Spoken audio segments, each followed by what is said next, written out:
Peace, y'all. This is 3 ways in which men can assist women emotionally. And the purpose of the video is because right now on the planet, the divine masculine and divine feminine, we are bringing things into a state of balance. And in doing so, we're fine-tuning, we're correcting some of the, things that we had gotten wrong. Excuse me for a second while this plane's near the airport, so here in San Diego.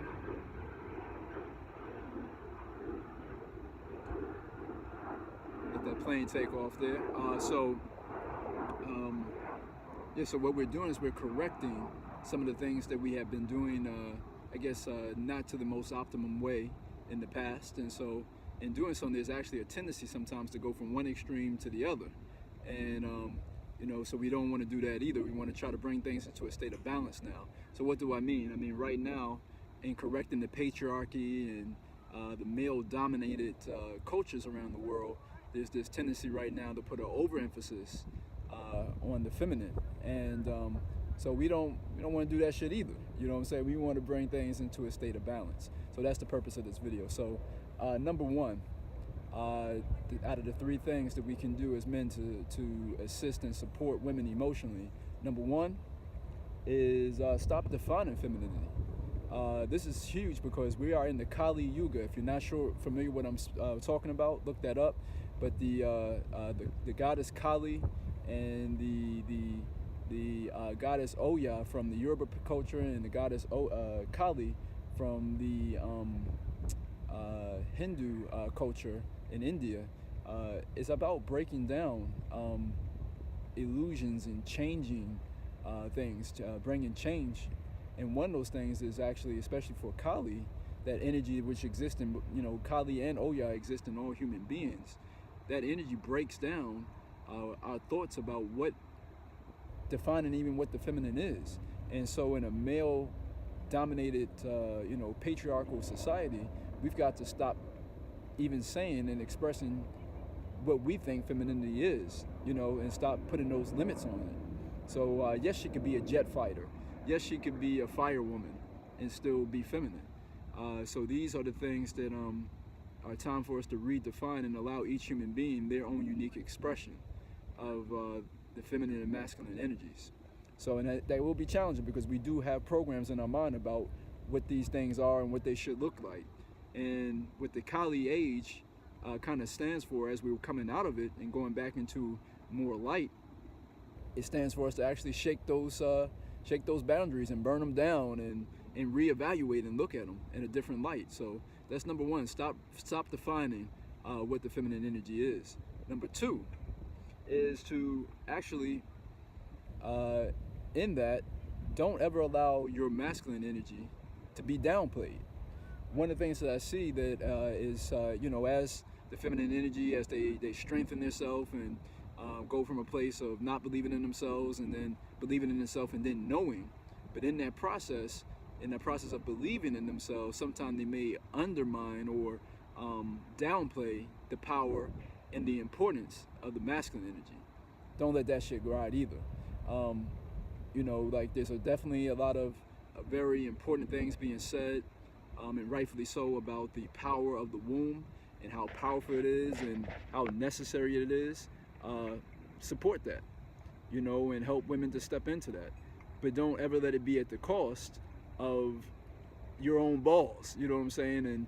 And that the womb is all powerful, and yet so you're just a lowly man that needs to grovel and worship her. Fuck all of that. No, it ain't that either. We actually, as men, we are the divine seed carriers, and we won't have creation without the womb. You won't have creation without a seed. So we need both. And actually, any woman, you can support and love her, but any woman that is of that mentality that is almost all about the feminine energy, and that God is a woman and all these type of things that are being said, you can support them in it.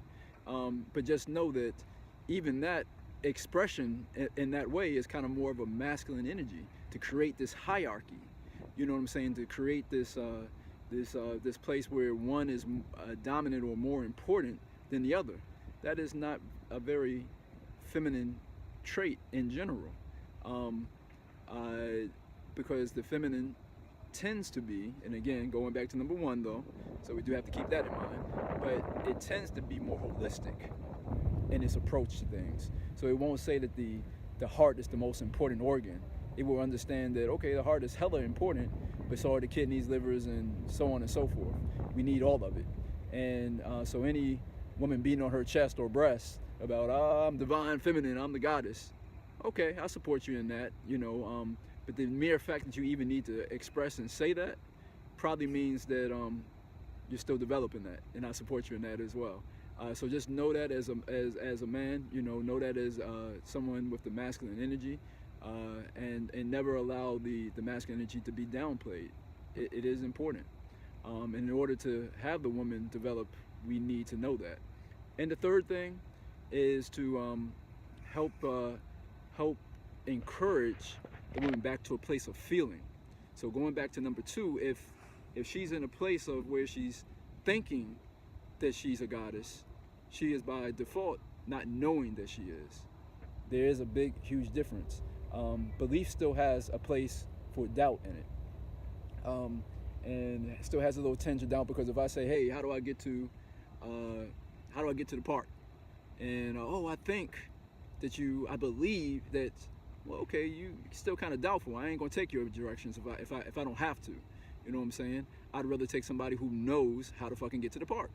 And if she's thinking, if she's believing that she's a goddess, that's still different than knowing. So we want to help encourage her to get back to a place of knowing her divine being, and that encompasses all of the aspects of what it means to be divine feminine, same as it is for the masculine. It's the full spectrum of human emotionality, all the things that makes us human, both the pain and the beauty, the good, the bad, and the lovely.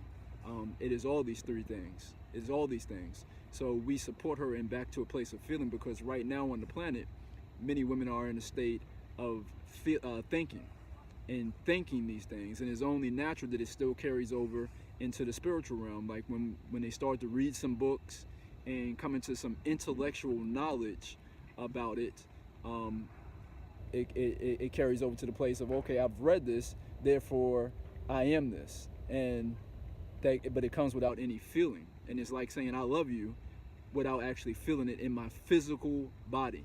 There's a huge difference. So we want to make sure that we support them in actually moving from their head and moving back into their body. And one ways that we do that is through the sex, through the sensual emotional exchange, SEX. And there's other ways as well. So these are just three things. There's other ways as well that we can support women. But again, we want to support her into a place of feeling. We want to stand in our own masculinity, and whatever number one was, I don't remember offhand, but go back and listen to that. Yeah, we want to do those three things.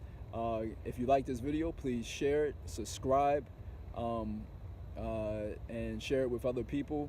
If it really resonates with you, I do coaching services for couples, for singles. Check out my book, S.O.L, Sacred Orgasmic Living, where I go more into sensual emotion exchange, sex, and I do also do private sessions for energy work. I appreciate you checking me out, and talk again to you soon. Peace.